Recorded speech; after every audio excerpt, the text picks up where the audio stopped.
بسم اللہ الرحمن الرحیم۔ السلام علیکم ورحمۃ اللہ وبرکاتہ۔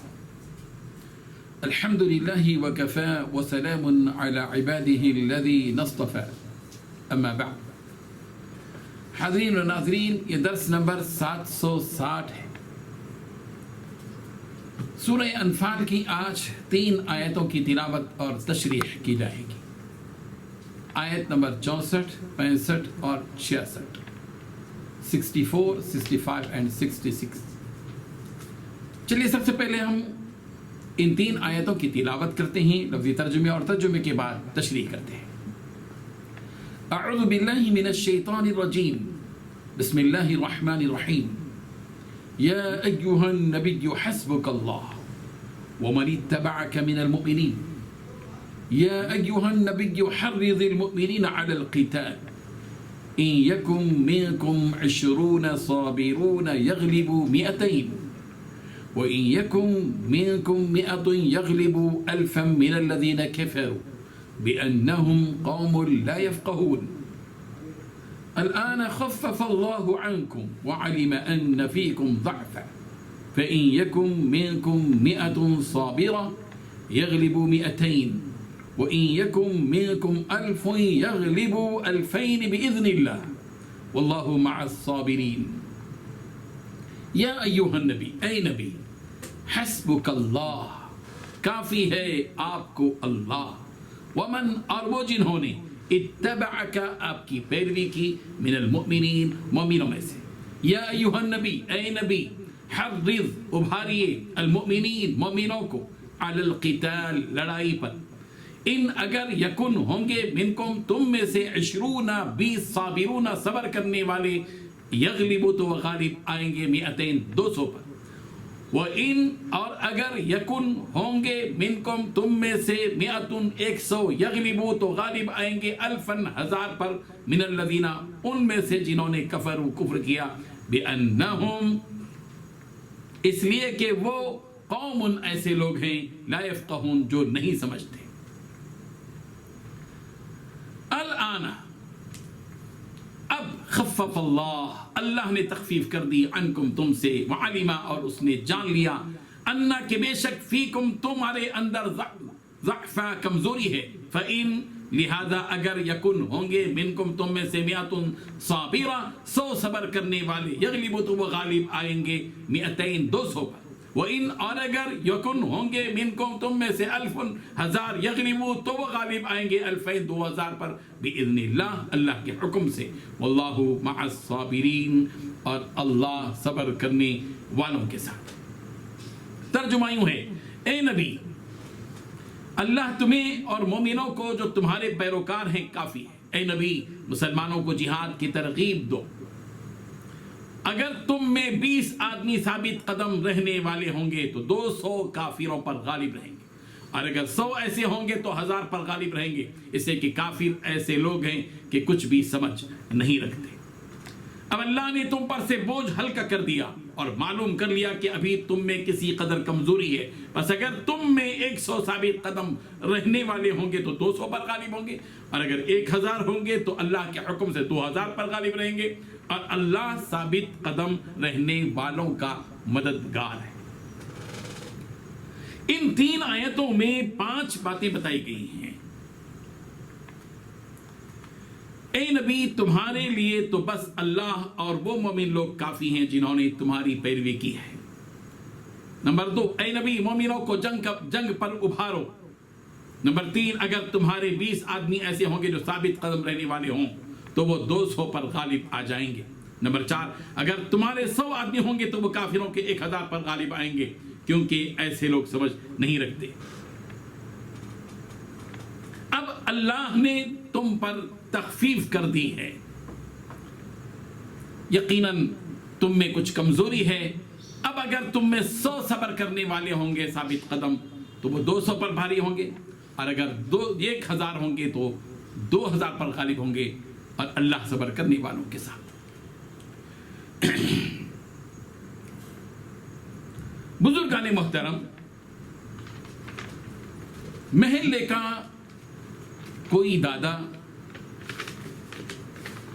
کسی ملک کا بادشاہ، کوئی بڑا عہدیدار کسی آدمی سے اس کی پریشانی کے لمحات میں یوں کہہ دے کہ ہم تمہارے ساتھ ہیں، ہم تمہارے لیے کافی ہیں، تو اس آدمی کا حوصلہ آسمان کو چھونے لگتا ہے۔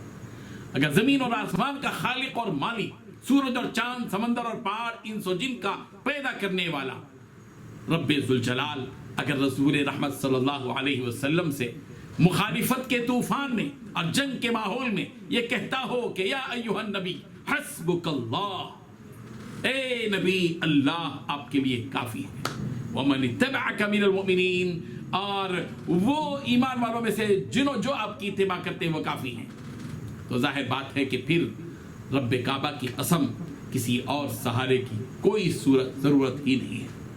تسلی اور طمانینت دینے والی یہ آیت کب اور کہاں نازل ہوئی؟ زمخشری نے کشاف میں حضرت کلبی سے نقل کیا ہے کہ یہ آیت جنگ بدر کے موقع پر قتال سے پہلے بیدا نامی مقام پر نازل ہوئی جو مکے اور مدینے کے درمیان۔ بعض مفسرین یہ کہتے ہیں کہ یہ آیت حضرت عمر رضی اللہ عنہ کے اسلام لانے کے وقت نازل ہوئی۔ یہ آیت مکی ہے، رسول رحمت صلی اللہ علیہ وسلم کے حکم سے مدنی صورت میں لکھی گئی۔ حضرت ابن عباس رضی اللہ عنہ فرماتے ہیں کہ یہ آیت حضرت عمر فاروق رضی اللہ عنہ کے اسلام لانے کے وقت نازل ہوئی، اس لیے کہ رسول رحمت صلی اللہ علیہ وسلم کی دعوت پر 33 مرد اور 6 عورتیں اسلام پہلے لا چکے تھے، اور حضرت عمر رضی اللہ عنہ جب اسلام لائے تو مسلمانوں کی تعداد 40 ہو گئی۔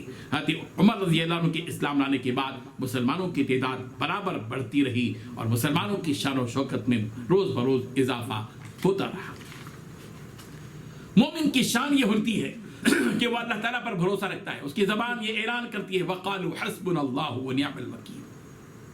سورہ آل عمران کی آیت نمبر 173 میں یہ بات بتائی گئی، اور کہنے لگتے ہیں کہ اللہ ہمارے لیے کافی ہے اور وہ بہترین کارساز ہے۔ اور زبان مومن کا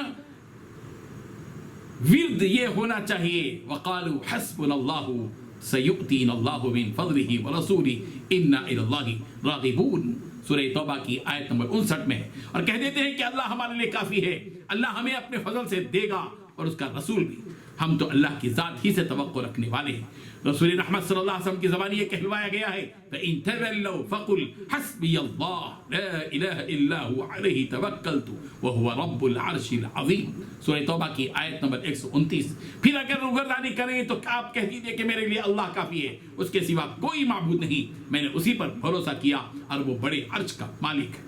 سورہ زمر کی آیت نمبر 38 میں کہا گیا قل حسبی اللہ علیہ یتوکل المتوکلون، کہہ دیجئے کہ میرے لیے اللہ کافی ہے، توکل کرنے والوں کو اسی پر توکل کرنا چاہیے۔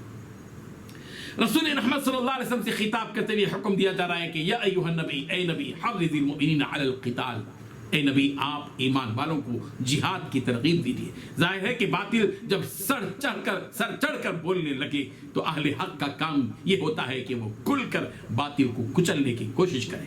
دشمن کی سرکوبی کے لیے جنگ ایک ضرورت ہوتی ہے، جنگ کبھی بھی خامخواہ نہیں کی جاتی، جنگ تو ضرورت پر ہی کی جاتی ہے۔ رسول رحمت صلی اللہ علیہ وسلم کو حکم دیا جا رہا ہے کہ آپ ایمان والوں میں جذبہ جہاد برقرار رکھیں، انہیں جہاد کی ترغیب دیں، انہیں اس بات کا شوق دلائیں کہ وہ حق کی خاطر اپنی جان دینے کے لیے تیار رہیں اور ضرورت پڑنے پر اللہ کی راہ میں اپنا مال بھی خرچ کرنے کے لیے تیار رہیں۔ اس آیت میں پہلے جنگ میں مسلمانوں کے تعداد کے سلسلے میں یہ بات بتائی گئی تھی کہ اگر تم میں سے 20 آدمی ثابت قدم رہیں تو وہ 200 کافروں پر بھاری ہوں گے، اور اگر 100 ثابت قدم رہیں گے تو 1000 کافروں پر بھاری ہوں گے۔ جب یہ آیت نازل ہوئی تو مسلمانوں کو یہ بات بڑی بھاری سی معلوم ہوئی کہ دشمن کے افراد 10 گنا زیادہ جب بھی ان سے مقابلہ کرنا چاہیے، اور ایسی صورت میں بھی پیٹ پھیر کر بھاگنا نہیں چاہیے۔ یہ بات صحابہ کرام رضی اللہ عنہم کے لیے تشویش کا باعث ہو گئی کہ تو اللہ تبارک و تعالیٰ نے اس سلسلے میں تخفیف کا معاملہ فرمایا اور فرمایا الان خفف اللہ عنکم، کہ اب اللہ نے تمہارے لیے تخفیف کا معاملہ فرمایا، گنجائش دی ہے۔ اور یہ کہا گیا کہ فَإِن يَكُن مِّنكُم مِّئَةٌ صَابِرَةٌ يَغْلِبُ مِئَتَيْنِ وَإِن يَكُن مِّنكُم أَلْفٌ يَغْلِبُ أَلْفَيْنِ بِإِذْنِ اللَّهِ، اگر تم میں 100 افراد ثابت قدم ہوں تو وہ 200 پر غالب رہیں گے، اور اگر تم میں سے 1000 افراد ہوں تو اللہ کے حکم سے وہ 2000 پر غالب آئیں گے۔ اس تخفیف میں 10 گنا کے بجائے صرف دگنی تعداد مقرر کی گئی، اور واللہ مع الصابرین کہہ کر اللہ تبارک و تعالیٰ نے مسلمانوں کی حوصلے اور ہمت پر مہر لگا دی کہ تم یہ مت سمجھو جب تم جہاد کرتے رہو یا جنگ کرتے رہو، دشمن کا مقابلہ کرتے رہو، تو تم یہ مت سمجھو کہ تم اکیلے ہو، تنہا ہو، تمہاری صرف یہ عرضی اور مادی طاقت تمہارے ساتھ ہے، تمہارے ساتھ وہ ربانی قوت و طاقت ہے جو آفاقی کا قوت ہے، جو زبردست قوت ہے، جس قوت کے سامنے کوئی قوت ٹکرا نہیں سکتی۔ وہ قوت والا رب تمہارے ساتھ موجود ہے۔ واللہ مع الصابرین، اللہ ثابت قدم رہنے والوں کے ساتھ، بھاگنے والوں کے ساتھ نہیں، راہ فرار اختیار کرنے والوں کے ساتھ نہیں، بلکہ ثابت قدم رہنے والے اور ڈٹ کر مقابلہ کرنے والوں کے ساتھ۔ اللہ تعالیٰ ان آیتوں کو حقیقی معنی میں سمجھنے کی ہم سب کو توفیق عطا فرمائے۔ وآخر دعوانا ان الحمدللہ رب العالمین۔ اللہ